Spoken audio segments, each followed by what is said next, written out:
Hello everyone, welcome to my channel. आज हम करने वाले हैं change in quantity demanded and change in demand, यानी कि शिफ्ट और मूवमेंट जो होती है वो कैसे होती है। तो पहले मैं एक ब्रीफली आपको समझा देती हूँ। देखो, यहाँ पे जो आपकी शिफ्ट होती है, जो मूवमेंट होती है, दोनों में क्या डिफरेंसेस हैं। ठीक है, देखो मूवमेंट यहाँ पे जब कभी भी होती है ये डिमांड कर्व में चेंजेस होने की वजह से होती है। और डिमांड कर्व में चेंज कब होता है, यानी कि जब कभी भी प्राइसेस में चेंज आता है। ठीक है, जब कभी भी प्राइसेस में चेंज आता है तो उसकी जो क्वांटिटी डिमांड होती है उसमें भी चेंज आता है। उसकी वजह से क्या होती है, मूवमेंट होती है। जैसे कि यहाँ पे क्या होता है, यहाँ पे अगर प्राइसेस डिक्रीज होता है तो डिमांड क्या हो जाती है, इंक्रीज हो जाती है। और अगर प्राइसेस इंक्रीज होते हैं तो डिमांड क्या हो जाती है, डिक्रीज हो जाती है। इसकी वजह से क्या होती है, मूवमेंट होती है। देखो जैसे कि ये हमारा डिमांड कर्व है। ठीक है, तो यहाँ पे क्या होती है, जब कभी भी हमारी प्राइसेस राइज होती हैं तो हमारी डिमांड क्या हो जाती है, क्वांटिटी डिमांडेड क्या हो जाती है, फॉल हो जाती है। सिमिलरली जब प्राइसेस राइज होता है तो हमारी क्वांटिटी डिमांडेड क्या हो जाती है, राइज हो जाती है। तो ये नेगेटिव रिलेशन होता है जिसकी वजह से डिमांड कर्व में क्या होती है, मूवमेंट होती है। अब हम देखते हैं शिफ्ट यहाँ पे जब कभी भी होती है वो किसकी वजह से होती है, यहाँ पे आपके जो प्राइजेस होते हैं दैट रिमेन्स कांस्टेंट।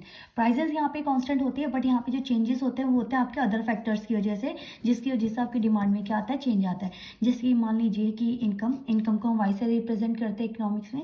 जैसे कि इनकम में चेंज आ जाए, या फिर फैशन में कोई भी चेंज आ जाए, या फिर टेस्ट एंड प्रेफरेंसेस में कोई चेंज आ जाए, क्लाइमेट में चेंज आए, टेक्नोलॉजी में चेंज आ जाए, तो इनकी वजह से चेंज आने से आपकी जो डिमांड होती है वो इंक्रीज डिक्रीज होती है, जिसकी वजह से आपकी डिमांड कर्व में क्या होती है, शिफ्ट होता है।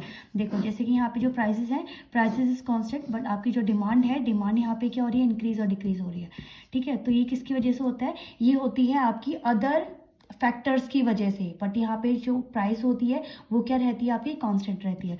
ये आपकी डिमांड इंक्रीज हो रही है, ये आपकी डिमांड क्या हो रही है, डिक्रीज हो रही है। जैसे कि मान लीजिए अगर अच्छी टेक्नोलॉजी आ जाती है तो आपकी जो प्रोडक्शन कॉस्ट होती है वो कम हो जाती है। और प्रोडक्शन कॉस्ट कम होने की वजह से जो लोग होते हैं, लोग उसकी डिमांड क्या करते हैं, ज़्यादा करते हैं, क्योंकि उस सिचुएशन में जो प्राइसेस होती हैं गुड्स एंड कमोडिटी की वो कम हो जाती है। चलो ठीक है, अब हम इसको क्या करते हैं, डिटेल में समझते हैं। So change in quantity demanded, यानी कि जब कभी भी क्वांटिटी डिमांडेड में चेंज आता है जस्ट बिकॉज ऑफ प्राइस, यानी कि किसी भी कमोडिटी की, किसी भी ऑन कमोडिटी की प्राइसेस में जब कभी भी चेंज आता है, उसकी प्राइसेस में चेंज आने की वजह से जब कभी भी उसकी क्वांटिटी डिमांडेड में चेंज आता है तो उसकी वजह से क्या होती है, मूवमेंट राइज होती है। प्राइसेस अगर इंक्रीज होते हैं तो जो क्वांटिटी डिमांडेड होती है वो क्या हो जाती है, डिक्रीज हो जाती है। और प्राइसेस डिक्रीज होता है, क्वांटिटी डिमांडेड क्या हो जाएगी, आपकी इंक्रीज हो जाएगी। देखिए जैसे कि अगर इकोनॉमी में 5 रुपीज़ है किसी भी कमोडिटी का प्राइस, ठीक है, ये प्राइस ऑफ एक्स कमोडिटी है और ये quantity demanded of X commodity.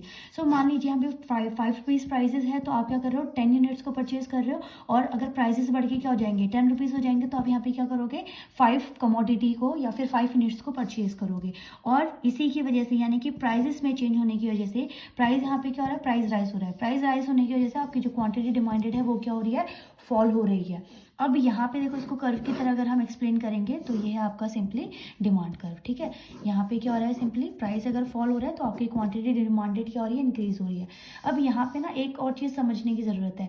यहाँ पे आपकी ना, यानी कि जब आप बात करते हो मूवमेंट की तो यहाँ पे आपकी दो चीज़ आती हैं।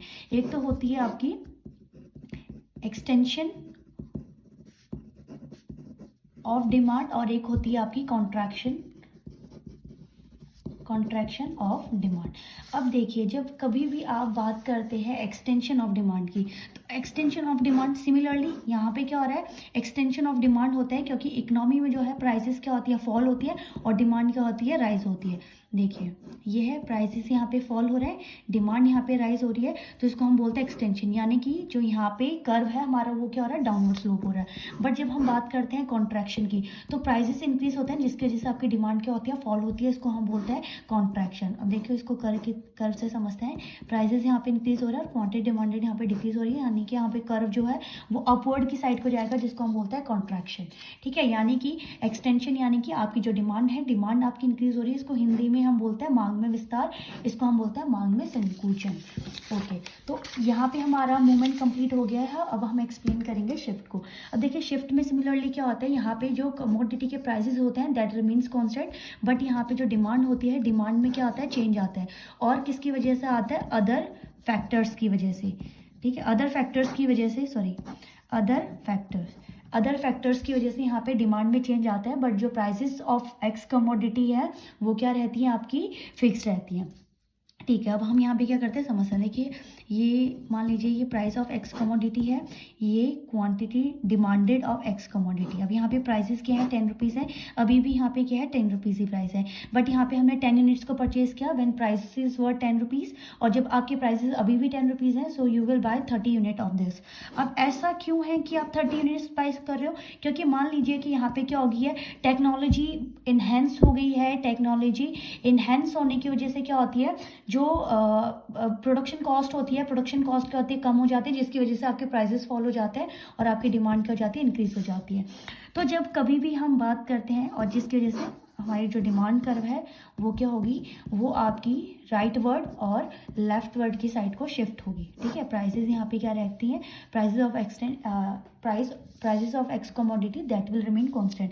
अब जब कभी भी हम बात करते हैं या फिर चेंज इन डिमांड की बात करते हैं तो यहाँ पे आपकी दो चीज़ें क्या होती हैं, अराइज होती हैं। ठीक है, तो सबसे पहली चीज़ तो यहाँ पे हो जाती है सिंपली इंक्रीज इन डिमांड, और दूसरी हो जाते हैं यहाँ पे डिक्रीज इन डिमांड। अब ध्यान से समझना, इंक्रीज इन डिमांड को जब कभी भी हम दिखाते हैं तो यहाँ पे सिंपली क्या होगा, यहाँ पे प्राइजेस तो सेम रहेंगी, तो ये आपकी प्राइस लाइन हो गई। यहाँ पे ये आपकी इनिशियल डिमांड कर्व थी, अब ये डिमांड कर्व आपकी क्या हो गई है, इंक्रीज हो गई है। क्यों, क्योंकि आपकी इकोनॉमी में टेक्नोलॉजी अच्छी आ गई है, जिसकी वजह से लोग क्या करते हैं, अपनी डिमांड को क्या कर देंगे, इंक्रीज कर देंगे। सिंपली जब हम बात करते हैं डिक्रीज इन डिमांड की, अब यहाँ पे क्या है, यहाँ पे ये आपकी इनिशियल डिमांड कर्व है, that is your price line which is constant. अब यहाँ पे आपकी जो डिमांड कर्व है ये आपकी न्यू डिमांड कर्व बन रही है, यानी कि पहले ये आपका इक्विलिब्रियम पॉइंट था इनिशियल, और ये आपका न्यू इक्विलिब्रियम पॉइंट बन गया। क्यों, क्योंकि यहाँ पे लोगों ने डिमांड क्या कर दिया, कम कर दिया, लेकिन प्राइसेस कांस्टेंट है। अब मान लीजिए कि इकोनॉमी में जो टेक्नोलॉजी है, टेक्नोलॉजी अच्छी नहीं है, या फिर जो गोल्ड का जो फॉर्म है, गोल्ड का फॉर्म चेंज हो गया, या फिर जो फैशन है या जो क्लाइमेट है वो क्या हो गया, चेंज हो गया, जिसकी वजह से लोगों ने क्या कर दिया, इस कमोडिटी की डिमांड को फॉल कर दिया है।